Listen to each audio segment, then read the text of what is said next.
All right, let's get the ball rolling. Let's have some fun. Oh, I'm so excited. Okay. Hello, my friends. Welcome back to another Make It Monday with Bob's Red Mill. It's me again, Matt Weinstein, aka Glass of Weinstein. Today, I am not only super excited, but I'm also really proud to be sharing with you my recipe for matzoh balls, or knedlach, as it's called in Yiddish. Matzoh balls are a traditional food that we eat on Passover. Happy Pesach, Chag Sameach to all of my friends who are observing right now. Matzoh balls are a delicious, comforting food. I have so many memories eating these at home with my family. My mother makes hers, my grandmother makes hers. We used to go to Long Island and have my Aunt Sherry's matzoh balls that were also delicious. But today, I'm showing you my dedicated gluten-free homemade version of these matzoh balls. So grab a glass of Weinstein. I'm so excited. Let's get cooking. Now, a traditional matzoh ball is made with matzo meal and eggs and chicken schmaltz. Schmaltz is fat, the fat that rises to the top when you're cooking your soup. You scrape it off and you throw it in. So that's how a traditional matzoh ball is made, with matzo meal, which is normally very full of gluten, because matzah is a thin wheat cracker. The story behind that is that when the Jews were escaping slavery in Egypt, they didn't have enough time for their bread to rise, and they only had matzah. And so, tradition is that for 8 days while we're observing this holiday, we eat matzah. The thing is, matzah is not gluten-free, so I had to sort of take some liberties here to find ingredients that were not only gluten-free, but also that were kosher for Passover, because there are some grains and things that we can't have.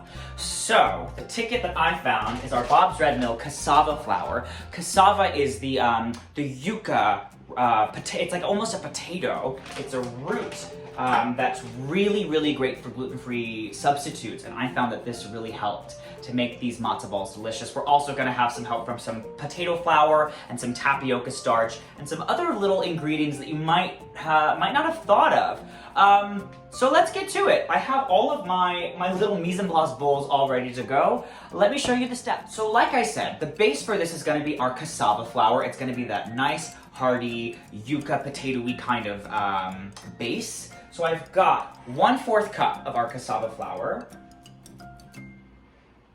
Everybody in. And just to help, provide a variety of bite and texture, I have 2 tablespoons of potato flour, which is pretty traditional in some knedlach recipes. And then I also have some tapioca flour starch as well.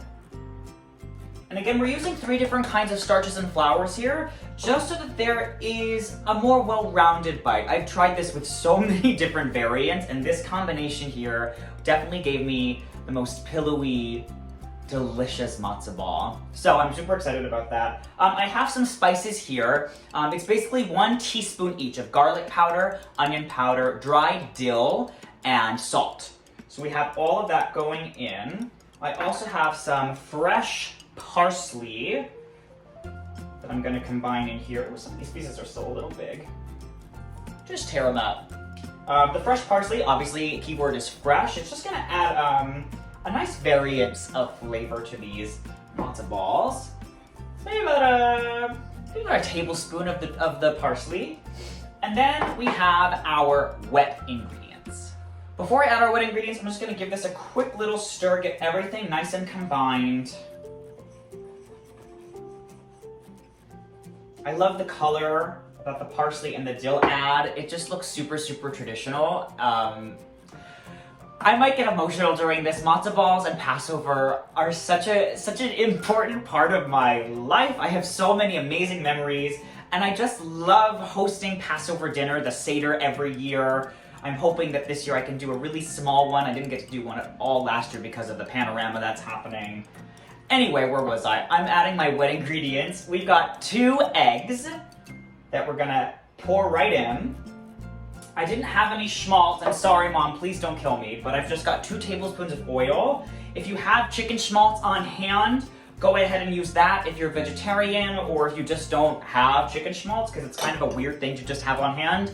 Whatever oil, canola, vegetable, olive, you can use whatever oil you like. And then this was the sort of like huge aha moment. 2 tablespoons, trust me, 2 tablespoons of white vinegar. It's gonna help to get our matzo balls to be a little more of the wet batter that we want. It's also going to help to really round out all of the flavors. It came to me in like a dream. Just trust me. So 2 eggs, 2 tablespoons of oil or schmaltz, and 2 tablespoons of vinegar. And we're just gonna beat and combine everything together here. And it's going to be a little bit of a wetter batter, but we're gonna let it all chill and firm up so that when it's time to drop them in our water, it'll all be firm and ready to go. And I've got some tips and tricks on how to do that as well. Ooh, get off of my whisk. It's definitely gonna be sticky, so brace yourself for that. It's gonna be a little bit sticky, but worth it. I might actually get a little spoonula here to help me, a little rubber spatula, just because this whisk is not doing it for me. It's like a live theater. There's always, you never know what's gonna happen. Try, help me scrape down. Yeah, this would have been a better thing to use. Okay. And just get everything, you want it to all be kind of together in the bowl. That way it all firms up together. Look at that. So that's what you want it to kind of look like. Again, it's gonna be a little wet, it's gonna be a little sticky, but that's what we want. The next step is pretty simple. I'm gonna let this chill in the fridge for 15 minutes. That's gonna help everything to set and kind of get familiar with each other. And then I'm gonna get some water boiling, and then we'll start the cooking process. All right, it's been 15 minutes. I just pulled these out of the fridge. I'm gonna show you some tricks to rolling out your matzo ball. So I've got a little cup of cold water here. I'm gonna get my hands a little bit wet. The water is going to help the batter from sticking to your hands. What I'm gonna do is just using my fingers, just pull a little bit, and you just wanna delicately roll. You don't wanna really squish them, otherwise they're gonna get a little tough. Just until they're balls. And this recipe is gonna yield about 8 to 10, depending on how large or how small you make them. You want them to be pretty equal size, if not perfectly equal. I know perfect is a hard thing to attain, but you want them to cook evenly. If you have an ice cream scoop, you can probably use that, but this feels a little more authentic to me to roll them by hand. So again, getting your hands wet is gonna really help them to not stick, because it is a pretty sticky batter. Look how gorgeous with all that fresh parsley and that dill in there.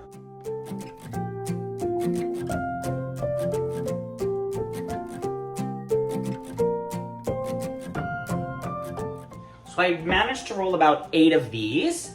They're pretty good size. I've got my water boiling. You want it on a pretty rigorous rolling boil here when you drop them in, and then we're gonna drop it and let them kind of all simmer. So just delicately place them in. Ooh, one at a time. Space them out as much as you can. They are going to expand a little bit. So just keep that in mind if they do kind of all merge together. It's just part of the process. They'll be okay. Gorgeous. If you need to do another little roll before they drop in, go ahead and do that. I'm doing that. All right, I'm gonna pop this lid on. I'm gonna lower the heat to about a medium low, just so they can keep simmering together. And these are gonna cook for about 10 to 11 minutes, and then we'll give them a check. All right, my timer just went off. I'm gonna show you a closer look in a second, but I'm gonna click my heat off. These have gotten so big.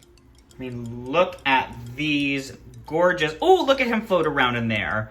Look how huge they got. They're floating on the top, which is a fabulous sign. They're nice and light. The apartment smells amazing. I can't wait to get these all plated up. I got my fancy bowl ready. I got my soup ready to go. Let's get this plate together. All right, I've got my little setup. I'm gonna give these a little try.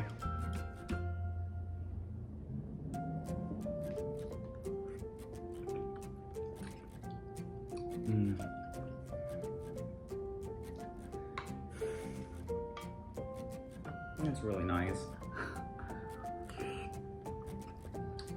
They're so tender, so fluffy. Still just like a little bit of a bite to them, which is kind of nice. Wow. I'm really happy. I'm just gonna eat this whole one. I think it's so incredible, the power of food memories. One bite of this soup and these matzo balls, and I just am flooded with so many memories from the 27 years of my life. Thank you so much for joining me for this very special Make It Monday with Bob's Red Mill. To think, I almost chose the name gluten-free matzo baller instead of glass of Weinstein. Until next time, my friends, if you're observing, happy Passover. If not, enjoy this delicious matzo ball recipe. If you can find the time to share with your loved ones, enjoy it. Bye, everybody. Mm.